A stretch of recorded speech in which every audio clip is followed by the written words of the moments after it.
your journey.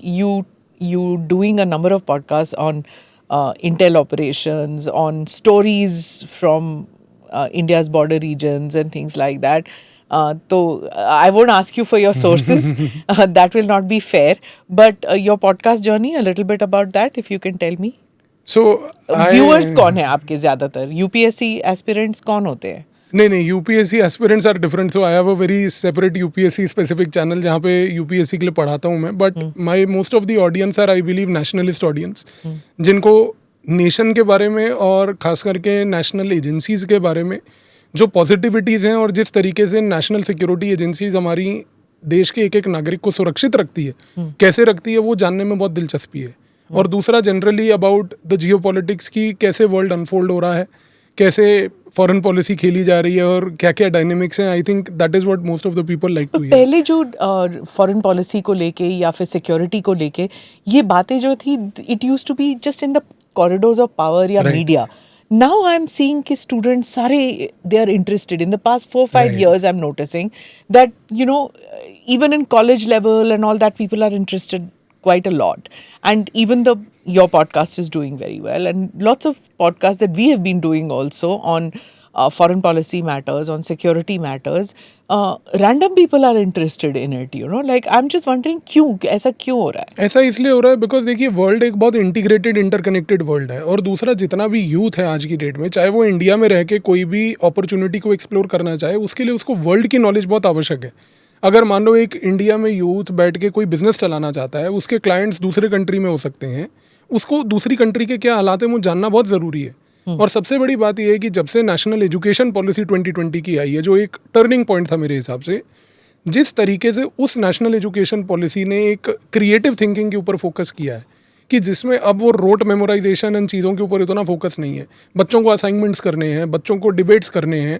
उन debates और assignments में जिस प्रकार की उनको नॉलेज चाहिए, somehow geopolitics fits there and security fits there.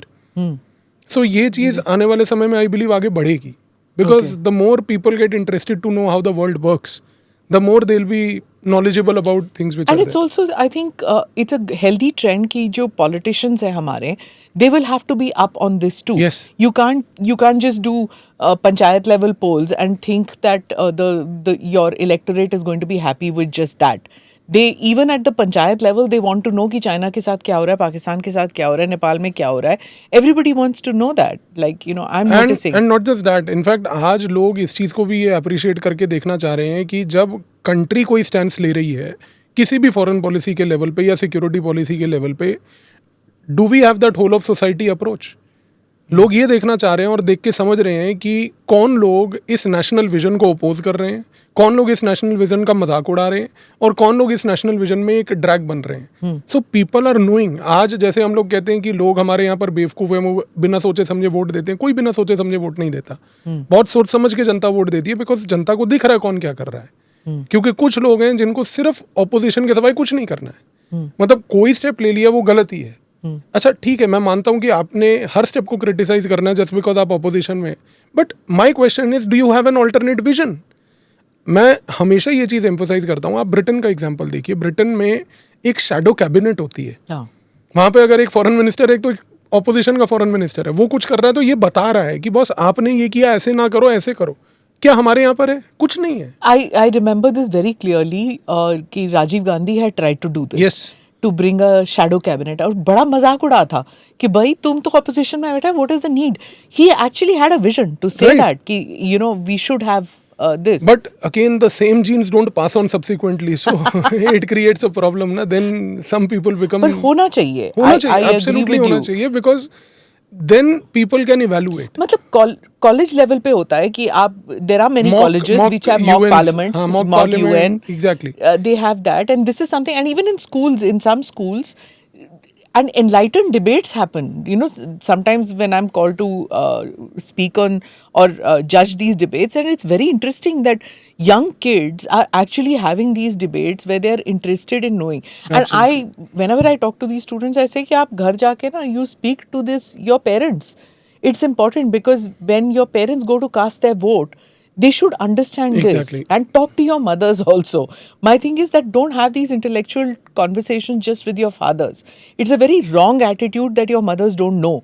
Your mothers know and they are influencing voting patterns now. Exactly. So, Absolutely. I always say this, that वो चुपचाप सुन रही हैं, देख रही हैं, वो आप उनके साथ interact नहीं कर रहे हो, इसका ये मतलब नहीं है उन्हें नहीं they don't पता. influence, right? They know it. And I'm seeing this, like more and more women conversing about topics which was not considered a women's topic to you know, especially when I joined journalism, Pavneet, I don't know how you feel this, but when we joined journalism, it was like, अच्छा हाँ ये hard beat है, ये male journalist करेंगे, you do city beat, you do fashion, lifestyle, ये मतलब 30 साल पहले की बात कह रही हूँ, ये होता था. Now you're seeing that everything is open. Exactly. And children who are studying know that हम कोई भी beat कर सकते हैं, and that is where the awareness comes in. Right. So you know, even if they know about Taylor Swift and Salman Khan, they also know about Operation Parakram or Operation Sindoor. Absolutely. And it's people like you who are doing these podcasts who are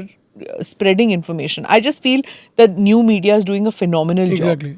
And I think YouTube as a platform has given that opportunity to reach out, हाँ. to educate the masses. That's what. What do you have to say about traditional media and new media? Let me know about that also. Nee, I feel that this new media, for that matter, the social media is a very good platform to reach out. Because traditional media has its own limitations. And उनको अपना news coverage करना है and whatever they want to do. But through social media, you can actually bring about a big change. And you're noticing youngsters going for... Yes.